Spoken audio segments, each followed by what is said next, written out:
Her abduction followed a date with a businessman, after which she ran to her mother and said, "I do not want to see that man ever again. He is weird and creepy." Welcome to the Iron Bars, my true crime YouTube channel. So without further ado, let's get into today's case, and it is the case of Philani Ntuli. Siam Lee was born in Hong Kong in 1997 to her mother Carmen Nan Lee and her wealthy businessman father by the name of Howard Greenspan. Siam Lee was described to be quiet, very timid, beautiful, and very caring child. She dreamed of becoming a teacher because she enjoyed being taught as well as teaching other children. Even though Siam does not have any recollection of the place she was born in Hong Kong, but she always dreamt of one day returning to Hong Kong for a visit. Mr. Greenspan, who had spent time with Siam's mom in Hong Kong, and as a result she fell pregnant with his daughter, decided that they should move away from Hong Kong back to South Africa so he could take better care of Siam. And therefore, when Siam was 5 years old, she and her mother moved to the city of Durban in KwaZulu-Natal. Siam's father wanted to take responsibility for Siam, even though he was a married man who had an extramarital affair with a prostitute in Hong Kong. So upon moving to Durban at 5 years old, Siam's father ensured that his daughter went to the best schools. She even went to a prestigious high school in South Africa called Crawford College. Unfortunately, 3 years later, after Siam and her mother moved to Durban, her 52-year-old father, Mr. Greenspan, was found shot in his house. Fortunately, he had set up a trust fund for Siam so that she can get her education and become whatever she wanted. And Siam, even when she was done with high school, she still wanted to be a teacher. However, when Siam graduated from high school, her trust fund seemed to have stopped. And there was no explanation as to why her trust fund had stopped, considering the fact that she already applied and been accepted into a university in KwaZulu-Natal, where she was going to study teaching. So after Siam was accepted into a good university in KwaZulu-Natal, she then had to find means and ways of ensuring that her tuition fees are paid. Therefore, she started to work as a waitress, as a bartender, even as a swimming pool chemical seller. And at some point, she became a promotion girl for several brands around the KwaZulu-Natal province. However, in 2017, things would change for the worst for Siam Lee because she did not like the jobs that she was doing, and they were paying very little amount of money. She couldn't even take care of herself with the amount of money that she was earning. And therefore, her mother decided that, you know what, we are going to work as a team. Siam's mother never stopped being a prostitute since returning from Hong Kong, and therefore she thought if she took Siam under her wing and keep a watchful eye over her with the clients that she was going to get, then she would do this job temporarily until she has saved up enough or her trust fund had been reinstated so she can continue with her teaching courses. Having considered her mother's offer, she was then signed up with the Red Velvet, an adult booking website. However, not as an escort, but as a sensual masseuse. Siam Lee's mother, Anna Lee, made sure that people understood that Siam was never a prostitute, nor was she ever going to become one, even though she was referred to as a student in training. So after about 4 months after joining the Red Velvet, Siam would meet a rich businessman. The 26-year-old rich businessman was driving a black Mercedes-Benz Viano. This gentleman would frequent the Red Velvet looking for escorts to spend the night with him. In October of 2017, this businessman would arrive where Siam worked at as a sensual masseuse, and then he found Siam and took a liking to her, so much so that he asked her if she could go out on a date with him. Siam agreed. During the course of the day, he had sent Siam an SMS letting her know what time he was going to pick her up. It was 5 p.m. When 5 p.m. arrived, indeed, the businessman arrived at Siam's working place, where Siam's mother, Anna Lee, came with her hand already produced and introduced herself as the student in training's mother. As promised, the businessman returned Siam at about 10:15 in the evening. But as soon as the businessman left, Siam ran straight to her mother's arms and said, "I never want to see that man again. He is weird and creepy." Siam's mother said when she saw the businessman, she did not sense any kind of danger from him, no weirdness. She said that if she sensed any sort of danger from the man, she would never have allowed her daughter to live with him. Siam Lee continued to work as a masseuse throughout December into the new year, and on the 4th of January 2018, at about 4 p.m., a man with an unlicensed gun came barging into Siam's room where she worked at, and took her by force and threw her in the piano and drove off at high speed. Not too far from Siam's working place, the man got involved in a car accident where he continued driving, and the man that he hit was so angry that he turned around and started chasing after the piano. And when he caught up to the piano, he slammed it at the back, but the piano would not stop. It continued to speed off and he lost him. After losing the car that he had slammed, he continued to drive for about 20 minutes to a township called Njongweni. Siam was kept in this house in Njongweni for about 24 hours. So after 24 hours, Siam was then driven to another location called New Hanover. This is 60 kilometers away from Njongweni. However, when they arrived at New Hanover, no one knows if Siam was alive or dead. Personally, I think she was killed in that house in Njongweni and she was then dumped at New Hanover. Because the next day, a farmer was walking his dog and also going to do some fishing in a nearby dam, came across a patch that looked like it was scorched, and when he went closer to investigate and see what could that be, he then saw that it was a body of a woman burnt beyond recognition. He immediately called the police. Meanwhile, Siam had been missing for the past 2 days and her mother was out of her mind looking for her daughter, so much so that she ended up going to the police station and opened a case of a missing person. The moment that Siam's body was recovered, this is when the police called Siam's mother to let her know that they have found a body of a young woman, if she can come and identify the body to see if it was her daughter.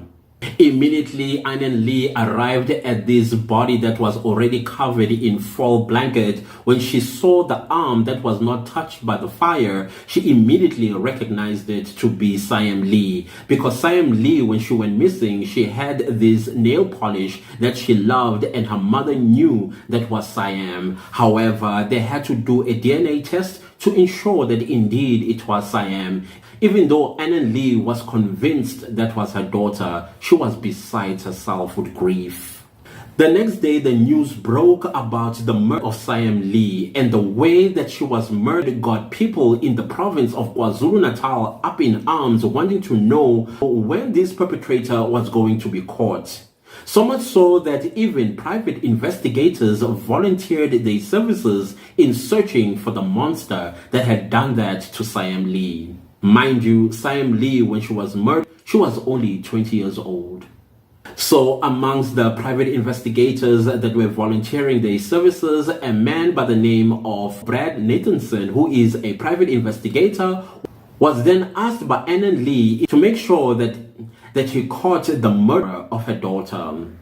In no time, Brad was at work. He worked so much and pulled all the resources that he had to find the monster that killed Siam Lee the way he did. He did so by looking around and also seeking information from anybody that might come forward with any type of information as far back as where Siam Lee worked.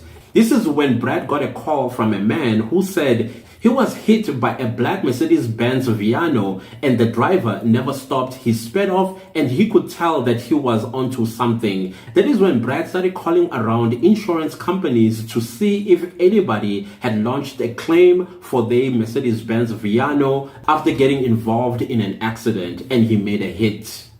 After getting information about the black Mercedes Viano, this is when he went to the house of the owner And this house was in Nchongweni. This happens to be the house that belonged to the rich businessman. When Brad arrived in Nchongweni, he then called the police to let them know that he has found that is very much promising that the owner of the house is the person who had murdered Siam Lee. Of course, the police arrived in Nchongweni. They tried to call out somebody that lived in the house. Unfortunately, the house was empty, and as a result, the police opened the gate by force and went straight to the garage where he parks his vehicles. And indeed, the black Mercedes-Benz Viano was there in the garage, and they impounded it. After the police had impounded the Viano, Brad and his team remained behind, waiting for the businessman to return home. At about 5:30 p.m., the businessman returned home driving a different car. He opened his gate, entered his yard, and then he went into the house, came back out, and went to the garage to open the garage door. And this is when he realized that his Viano was missing. The businessman then started looking for his vehicle around the yard. I have heard that when you are hijacked or you lost your car in a parking lot, there is a tendency that you would look for your car even in your pocket and shoes. So when the man realized that his Viano was missing, he then decided to go into the car that he had arrived with and trying to go out. And that is when Brad and his team asked him to open the gate. And immediately when he opened the gate, he slammed him down and handcuffed him and told him that he's been arrested for the murder of Siam Lee. For one moment, Brad said as he was busy arresting this man, he thought he may have made a mistake because the businessman looked so put together, so well put together. He looked clean, he smelled expensive, he wore expensive clothes, expensive watch, including a Parker pen. So he thought to himself, is it possible that I am making a wrong arrest? But he decided to continue arresting him anyways because the man was not resisting any arrest. It was as if he knew why he was getting arrested. The man that private investigator Brad Nicholson had arrested was Philani Ntuli. In July of 2019, Philani Ntuli was facing a charge of murder and he was headed to court to answer to his heinous crimes against a defenseless girl, Siam Lee. So about a month before Philani Ntuli's trial could start and before he could plead whether he was guilty or not guilty, he was diagnosed weirdly with skin cancer. And it took literally few weeks and he was dead. And everybody that was following this case were up in arms thinking there is no way that this man is dead. He still has not faced the charges that were laid against him. Many other people felt that because he was a wealthy businessman, he faked his own death and escaped the country to some exotic island somewhere in the world. However, the National Prosecuting Authority, NPA, had to make sure that indeed it was Philani Ntuli that was dead. And so they had to make some confirmation that it was Philani Ntuli. And it turned out indeed it was Philani Ntuli. Because I'm a curious person, I needed to find out if indeed Philani Ntuli had skin cancer, and that is what took him out. So Nchongweni is a township that not too far from my own township, is literally 10 minutes away from my township. And I also happen to know a couple of people that live in that township. And so I started asking around. So I asked about 5 people to tell me about Philani Ntuli. What did they know about him? So guys, take this story with a pinch of salt because none of this I can consider as fact, because sometimes, stories do run on the street as facts. Though I'm saying again, take this story with a pinch of salt. However, to me, it sounds plausible, but at the same time, it is not an official story, and therefore, don't take it as facts. So this is what I found out. Apparently, Philani Ntuli was a man that was involved with a woman. And so he wanted to marry this woman, and as they were preparing for marriage and things like that, the woman fell pregnant. So he decided that he was going to proceed in marrying her after the baby was born. Now, on the day of the birth of the baby, he then found out from the doctor, as the doctor was giving instructions to his woman about how to take an antiretroviral medication after giving birth, and also not breastfeeding the baby so that the baby does not stand a risk of getting infected with HIV. When Philani Ntuli heard that, apparently he was shocked and very angry. He did not waste any time. He then went and got a HIV test for himself, and it came out positive. When the HIV test came positive, he was livid. He went around, he told his friends that he will never trust a black woman again. As a matter of fact, every black woman that is alive needs to be deliberately infected with the HIV virus so they can die a very painful death. So in the end, he kicked out this woman with the baby and told her he never wants to see her again. If he ever did, she was going to be dead. Apparently, when the baby was born, it was born HIV negative because the mother was taking antiretrovirals during her pregnancy. So after kicking out this woman, this is when he started bringing in women into his house where he would infect them deliberately with HIV. However, at some point, Philani Ntuli got tired of infecting women with HIV. This is when he told his friends that he wants to settle down. And he wanted to settle down with a nice white lady that he can turn into his wife. And this is when he started visiting the adult website called Red Velvet. Apparently, his friends asked him how he was planning to get a white wife. This is when he said it's going to be difficult as a black man to find a white girl that is going to accept his proposals. The best place to find a white girl is through these escort websites where he would find a girl that he likes, and if the girl likes him back, he will then try to convince her to live the life that she's living and come and live with him because he will be able to take care of her as he is a wealthy businessman. And that was his pickup line to every white woman that he met on Red Velvet. So in October of 2017, this is when he came across Siam Lee. And for some reason, apparently they hit it off like house on fire. Philani Ntuli told his friends that he believes he has found his wife. It's a girl that he likes and the girl likes him back. Apparently, Siam Lee was so comfortable with Philani, so much so that she told him all of her problems. And one of the things that she told Philani was that she wanted to go back to school and study teaching and also start her own business away from the one that she's currently doing and be an upstanding citizen. This is when apparently Siam Lee asked Philani Ntuli for 50,000 rand. Being a wealthy businessman, Philani Ntuli had no problem. He then wired the 50,000 rand to Siam Lee's account. However, though, Siam Lee started ignoring Philani Ntuli's calls, so much so that he would get so frustrated and tell his friends that the girl that he thought he liked and liked him back is no longer responding to his text messages.